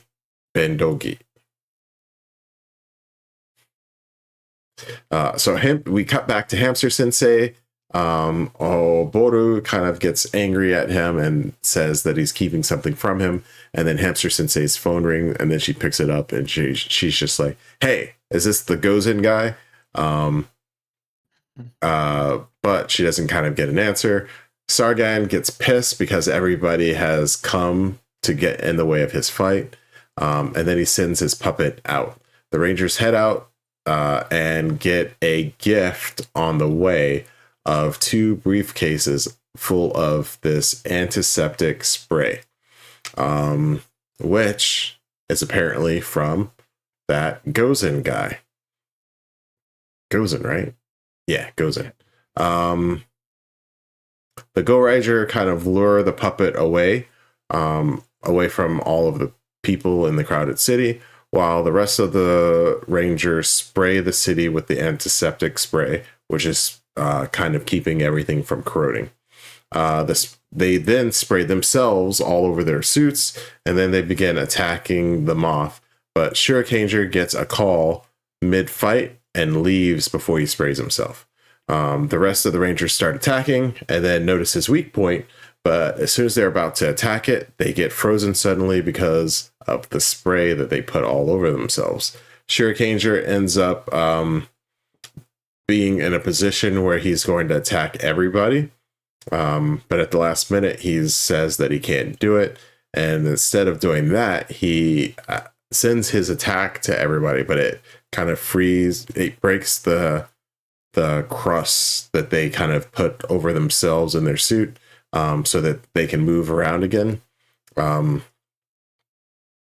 then he goes to everybody, apologizes, and then he uses another move to hit the weak point on the puppet. After he does that, it can't regenerate anymore, so the rest of the squad kind of destroys it with their moves. Windy Giant clones it, and then they head out with Gorai Senpujin.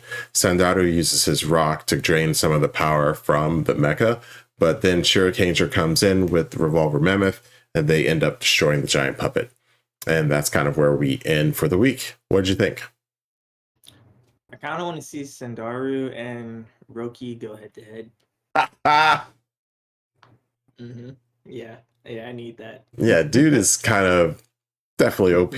Like, heck yeah. We also mentioned a couple of times in the episode where he's not like any of the rest of the spears, and something seems different about him. Yeah. Which, all right. You know where I'm going with this? Yeah, he's definitely the Hurricaneger's real identity. Sandaru? Yeah. No, Yeah. what? Hey, the most outlandish things tend to be true. That's all I'm gonna say. Ryuki was a ranger. You think Sandaru is going to be the 8th ranger? Wait, how many rangers do we have? 5, 6, 7. 7th ranger? No. Yeah, I don't think so either. No. I was thinking maybe he would be their father. Ooh, I didn't think about that. I was thinking Tao would be their father, but that's a cool Tao. Yeah, I was wondering if maybe that could be like their father. Like, I think their father is probably going to show up. Tao. But also, I was thinking Gozen and Tao. They got to be the same. Right? Something's up with that dude. Something is up with that dude. Wait. Oh, or maybe Gozen is their father. I don't know. Maybe their father is all 3 of them. Watch it be true, though. Watch it be true. That's crazy. Like, okay, so Tao could be like Gozen could be the dude who like told Tao about it, and then he's also the one that made the schools, but like he separated the schools. Like, what if he's like just the mastermind behind all of it? And like he just like shows up out of nowhere, chops Tao on the neck, like makes him fall asleep all what's his name? Spock style, and then he'll be like, I'm the new big bad. And then they have like a huge like 3-episode arc of just trying to fight him and take him out. I don't know about that one. Yeah, I don't know about that one either. It sounds good though. It sounds cool. Oh, but my real thoughts about this episode, I honestly, hot take, I wish they would have made Hurricaneger like turn bad, at least for like an episode or 2. Like, you wish the Hurricaneger turned bad? no, the Hurricaneger. Oh. Because like since he's working with Gozen, I wish he would have like went bad, and then like they had an arc where they had to like pull him back to like their side. That would have been cool. I think that would have added a whole extra layer of depth, and I felt like it could have worked with Hurricaneger's character. Yeah. Yeah. Well, I don't know because we don't really know too much about him. But I think it was a Exactly. cool thing that they were talking about, like the ninja's duty is to follow orders. Um, but yeah, they kind of broke him out of that really quick. So Yeah. maybe that would have been good. But they have so much in this show already that I'm like, man, It would have been great. it could have been, yeah. But I think they already have a lot in here. Yeah. But it would have been okay. So like, okay, I say it would have been great because I feel like it would have been perfect to give them a reason to have him open up to them. Like they go through all of that and then they bring him back and then he's like, "Oh yeah, ninjas shouldn't just follow every order that they're given." And then he's like, "You know what? You guys really are like on my side and friends. It's like I'll tell you who I am," type of thing. Like it would have been earned, you know. It would have been magnifique. Yeah, Hmm. we'll see. But we'll see. We'll see how it goes. Could still happen. Yeah, you're right. But yeah, I guess that's what I thought about the episode. Yeah, that's it. Yeah. All in all, pretty good week for the Rangers. Enjoying it so far. We're almost at the countdown. Getting close to the end. Yes, So I know. I don't know uh how it's gonna end. It can go either way. well, obviously it is going to show up. And maybe we'll finally find. I'm surprised we've gone this long without finding it out what it is. But I mean, Yeah, they've done a good job doing it. I thought yeah. this was going to be like one of those. What was the last one we watched? Are you talking about Gower Rangers? Yeah, where like the first 10 episodes or something, they're going to be like, this is it. And now we're going to try to get it. But I think they've been doing a good job with the pacing. So Yeah. I'm pretty happy with it. And there's been several instances where I guess we thought they found it, but it was not it. Yeah.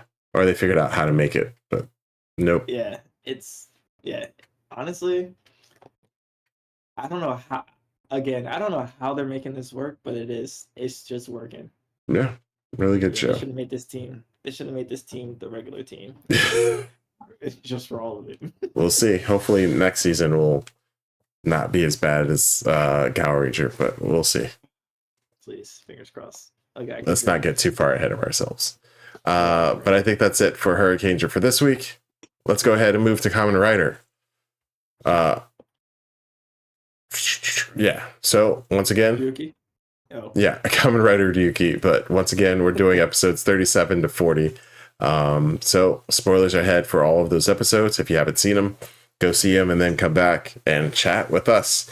So we're going to start out with episode 37. Sleep is Awakening.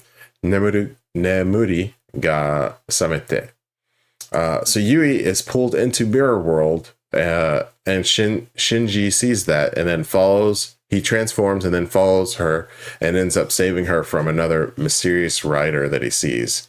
And then we have a quick cut where we go back to the lab, and the lab professor says that the other two failed.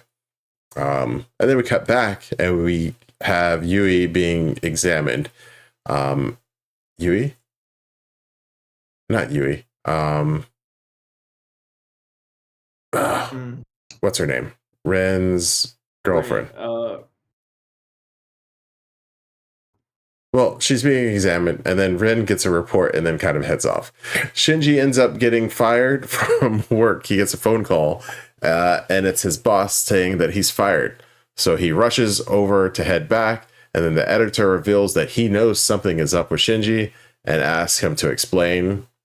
And when he can't, the boss says, well, okay, I'll put up with it a little bit longer, but you're going to get less money. Just so it seems like I'm actually giving you some grief.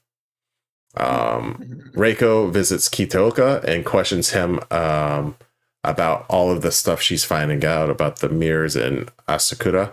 And then she gets him to agree to take her wherever she wants. And of course, where she wants is to talk to Asakura and for him to create a meeting so she can ask him some questions. Shinji goes to the lab, and the three people in the lab show him that they all have tiger decks. which was kind of at the end of last episode. I think we saw a shot and noticed that they all had decks with the tiger emblem on them. But then they say that they will let him know their way to shut the mirror world down if he has the resolve to do it. And they say he has to show that he has the resolve to save lives by sacrificing someone. And if he can do that, then they can let him in and show him how to seal off the mirror world. Eri is his girlfriend. Eri goes looking for Rin. Yes, that's her name. Yeah, she sneaks out of the hospital and goes to look for Rin and gets attacked by a monster. But at the last second, she's saved by Darkwing and Rin. Rin transforms in front of her and goes into the mirror world and begins attacking when another monster shows up. Ryuki also arrives, and then they both go survive mode and kind of go ham on it. We see Dragriser transform into a bike, which looks pretty cool. And then both monsters get destroyed. And then we kind of, in the episode, Auntie was putting out a help wanted poster. So we end off the episode with someone walking into the restaurant and saying that they want to work at the cafe. And it looks like it's the person that had been targeting Yui. And that's kind of where the episode ends off. What'd you think? Dude, you were like going through the recap, and all I could think of, what was her name? I ran through so many names, and Eri did not even pop up. Yeah, like how, I don't know how that left me. It's like, right, and like her name comes up a lot in these episodes. So I was like, wait, I was literally, I could have sworn I knew her name. It just blanked. So and you just said it, and I was like, that's it. I literally was typing in Kamen Rider character. I was like typing in to look it up. Kamen Rider, Ren's girlfriend. Yeah. What's her name? What's her name? Yeah. But anyways, Reiko showing up to Kitaoka to talk to Asakura is insane. She's obsessed. I'm not gonna lie, she's obsessed. Although I mean, she wants to investigate, but she's definitely obsessed. But I do think it's funny. But it's also cool to see them working together now instead of being at odds like they were in the beginning of the season. So there's growth. You know, a win's a win. Interestingly enough, Yui can go into the mirror world with no issues. Because I thought you had to transform to go into the mirror world and everything like that. And if you don't, then you start to like dissolve away. So that's kind of cool to see her go into the mirror world. Yeah, I think, was it Shinji asked if she's okay too after they come back? Like, yeah. Yeah. And I'm curious about these 3 tigers. Yeah. The blue tigers, guys? Yeah. Yeah. I wonder what they're up to. But yeah, that's it. Also, yeah. Shinji's survivor form is awesome. I like it. I like the 2 survivor forms. Yeah, I don't know. I mean, they're not bad. I think I like Knights a little bit more. But yeah. It's fine. I wonder if the other ones are gonna get survivor forms. Well, I guess if they get cards, maybe. Or I'm surprised they don't share the cards. Oh. I thought one person had something where they could steal other people's cards. But I think that might have been one of the writers that is no longer with us. Yeah. Well, I mean, he just had extra contract cards. I mean, Asakura had contract cards. Yeah, but I think Tezuka had something that let him copy somebody's card. Oh. I forget. Somebody had a card that lets them copy other people's cards. Mm-hmm. I think. I don't remember. And I What it was forget who from. it was. I think it was Tezuka. Yeah. I don't know. Maybe. Might have to go back. But yeah, that's all my thoughts for this episode, honestly. Yeah, pretty good episode. We can keep moving to episode 38. Targeted Yui. Nera wareta Yui. So, Eri gets returned to the hospital, and then we start with the new guy, Tojo Satoru, who kind of introduces himself, but he won't tell Shinji anything when he kind of asks him. Yui ends up being targeted again, and Shinji transforms to stop them, but whoever it is gets away. Shinji sees Sato-chan leaving the scene, and then he reveals that if Yui dies, the monsters, Mirror World, and the Riders would all go away, and that the suit isn't a rider, it's an alternative. So the mysterious new black rider suit isn't really a rider, it's something else. Ren is still going out fighting monsters and tells Shinji that he knows that Eri might go back to sleep, but will still fight in order to kind of free her. Then Shinji heads off the alternative again when it tries to go after Yui. And then Ren grabs Yui and takes her, or not Yui, Ren grabs Eri from the hospital and takes her to the beach that they have their memory doing. And she goes back to sleep after asking Ren to not do whatever he's doing for her, to do it for himself. Ryuki ends up defeating the alternative who attacks him. But as soon as he turns his back, the alternative attacks him again. But it in turn gets attacked by Tiger, Kamen Rider Tiger. And then as he's lying, fading away, he reveals himself as Nakamura, one of the guys in the lab and the person that they kept questioning whenever they went to the university. And then he disappears. We then learn that Sato is actually Kamen Rider Tiger. Kitoka ends up scheduling a meeting with Asakura for Reiko. We see Yui having the little fading thing on her again. That's like what happens to the riders when they are in Mirror World too long. And then we see Shiro and Asakura kind of in a boarded up cell as footsteps are walking up to his cell. And that's kind of where the episode ends off. What you think? Okay, so I was confused for a good amount of this when I was seeing the tiger, but then the other form, and I missed the part where they said it was like, I guess it was an alternative. So like if you have the same deck but you use it, you turn into the alternative form. Is that what that means? No. Oh. And that's going to have to be another episode. Oh, okay. I was, because I'm still confused. So because I think I missed something. So I don't know. That was me guessing. But yeah, because like when I saw the other dude in the other suit, I was like, oh, I thought they all had Blue Tiger decks, because like they all pulled out Blue Tiger, like, well, the coverings for it. So yeah. So yeah, I guess I'll learn more later.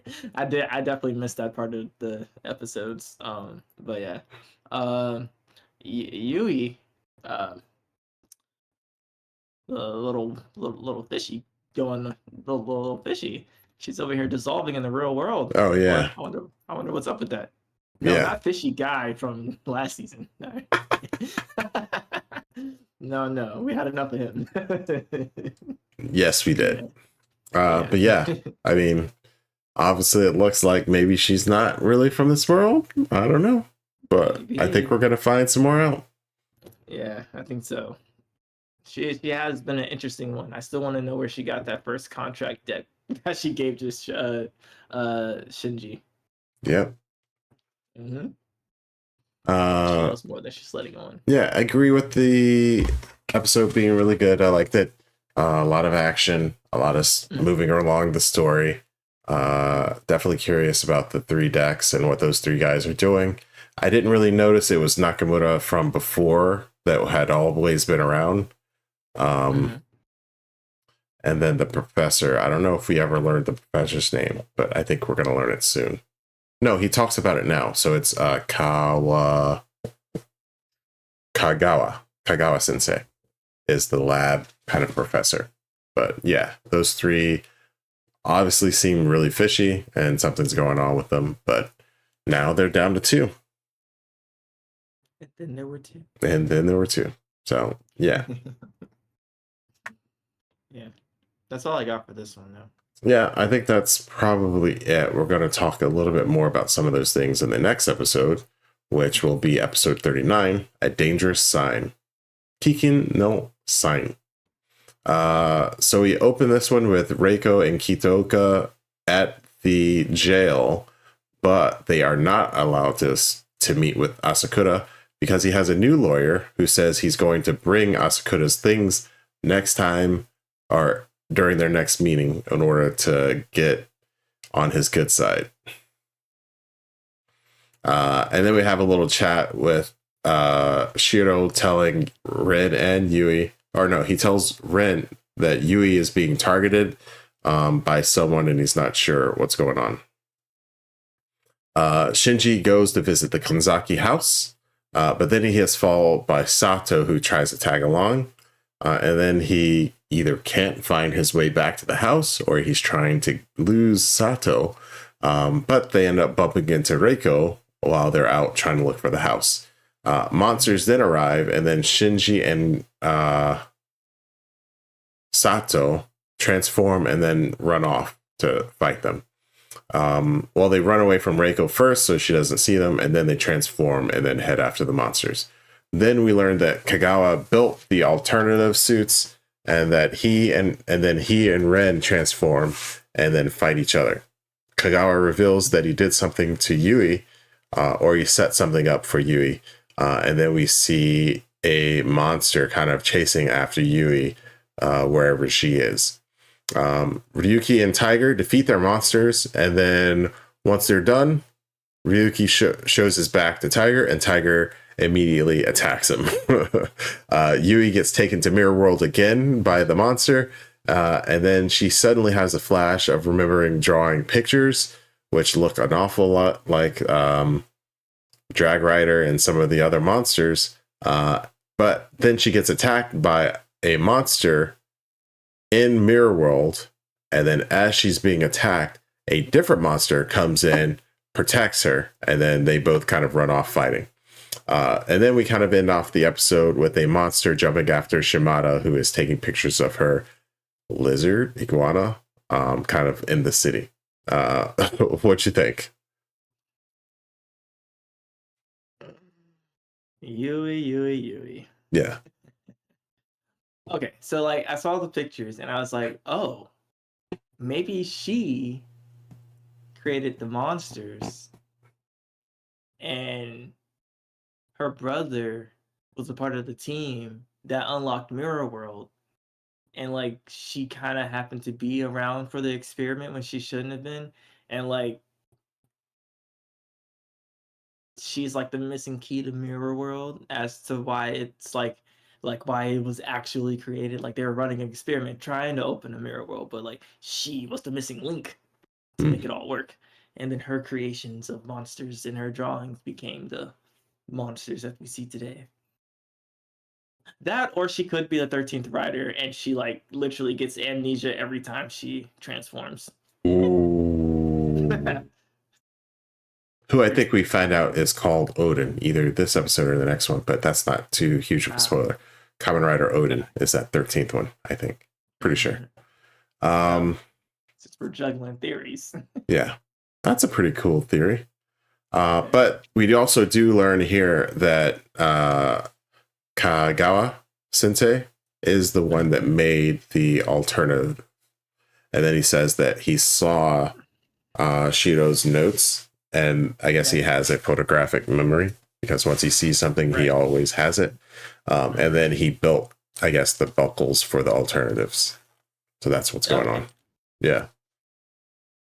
So that doesn't explain why they all had the blue tiger. That doesn't explain why they all had the blue tiger. So my thought behind it, I don't know if they're going to explain it later on, was that it was kind of like this thing where none of them knew who that, because I think Shinji asks, because he assumes the professor was Tiger, Kamen Rider Tiger, and then the professor says something that makes it sound like he wasn't sure who was actually Tiger. So it almost sounds like they all had one and they weren't sure who the actual one was. And it was supposed to be some sort of safety from keeping them from getting attacked. I don't know. I don't know. Maybe we'll figure it out later. I don't know. Yeah. But that's interesting that he figured out how to make more suits, which makes me even more curious as to like the creation of the mirror world and like all of that. So I do want to know more. We're nearing that time in the season where they got to start talking about it. Yeah. But it's also curious that the monsters are kidnapping Yui, but then also there's monsters protecting her. So it's like it makes me wonder if the ones from her drawings are like the ones that she might have control over, or like subconsciously, or like have some type of connection to, like drag rider or dragonor. And then if like the other ones maybe were created by somebody else, like an alternate version of her brother, maybe. Yeah. But I think we see Shiro come by. So he's got to be giving them orders, I would think. So that's probably why it protected her, because he told it to do that. No, true. Yeah, maybe that too. Yeah. We got theories galore. Well, Lots of them. There's a lot of theories, but yeah, I think this. I enjoyed this episode. So, what do you think? Yeah, good episode. A lot of action. Still going along, learning a lot more, and even more questions, as you can see. But I like how they're not like. It doesn't feel like they're just not telling us stuff. They're telling us certain things as they go along, and I think they're doing a good job pacing it all out. Yeah, I thought it was a good episode. Agreed. But we end off the week with episode 40. Memories of an older brother and younger sister. Ani to imoto no kyoku. We start this one by seeing Ren arriving and taking Yui back. Yeah, while Kagawa protects Shinji from Sato killing him. So Sato's about to kill Shinji when Kagawa shows up and kind of keeps him from doing it. Then Shimada goes to show the rest of Ore Journal her pictures, where she captures something inside the glass. And everybody's like, hey, what's that? Shinji is taken to a hospital after being kind of beaten very badly, and Ren and Yui visit him. And then Shinji tells them what happened, so that they are updated. Kitoka tries to take over again as the lawyer for Asakura, but Morimoto ends up forcing himself back, and says he's going to meet Asakura. Shiro arrives suddenly and says that he has Kagawa's family hostage. Basically, they're all driving around the city.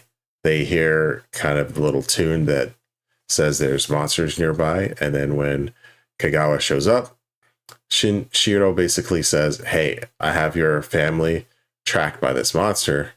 You might want to leave this before something happens to them. And Kagawa sits there, thinks about it. And then Shiro kind of eggs on a fight between Knight and Tiger. And then as they're fighting, Kagawa says, this is my answer. Then he transforms, and then he joins the fight on the side of Tiger, obviously. Asakura ends up escaping again from the prison because of our lovely, stupid lawyer. Stupid lawyer. And then he ends up transforming and heading to the fight as well, and sees Tiger and remembers being attacked to him. So he starts attacking those two instead of Shinji. Suddenly they get swarmed by lots of monsters, and then Zoda shows up as well, and he gets caught up into the fight. Then Ryuki arrives and tells Kagawa that he saved his family. So he shows up, destroys a bunch of monsters, and then he tells Kagawa, hey, I destroyed the monster that was about to attack your family too.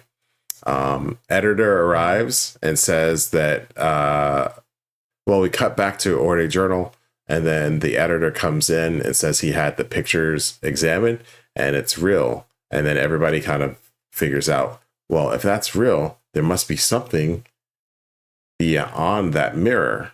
But we end off the episode with another new writer walking up, having monsters kind of dancing around him or jumping around him or whatever. But that's where we end off with the episode. What'd you think? I might have fallen asleep halfway through it. I thought I watched it. I could have sworn I watched it, but I might have fallen asleep. What'd you miss? I was I don't know. I think I missed the part where all of them were fighting the monsters. Yeah. I don't know what that was. But did you hear it? No. All right. So it seemed like at one part, well, first you show up, Rin has his copy ability going on, and then as they're destroyed, he starts fighting the other two, and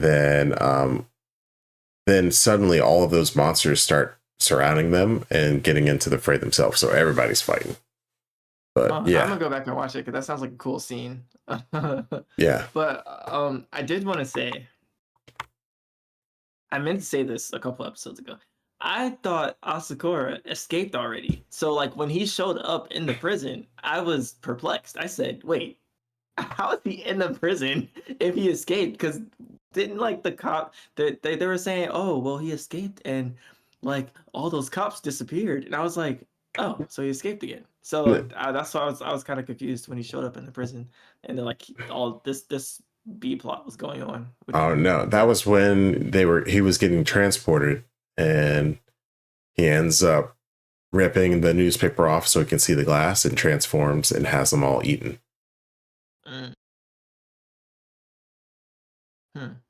So that was before this. That was when he was getting transported. Yeah. They're talking about that time he got captured. Yeah. Oh, this is the other time he got captured. Yeah. Gosh, this guy keeps getting captured and he keeps escaping. So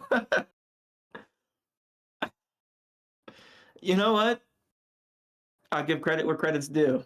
The guy, he knows how to get out of prison, but he also knows how to get captured. So, hey, maybe he just likes it. Maybe that's his hobby. Well, hey, that's on them. Kitoka tried to warn them. He did. Morimoto, whatever his name is. Bro,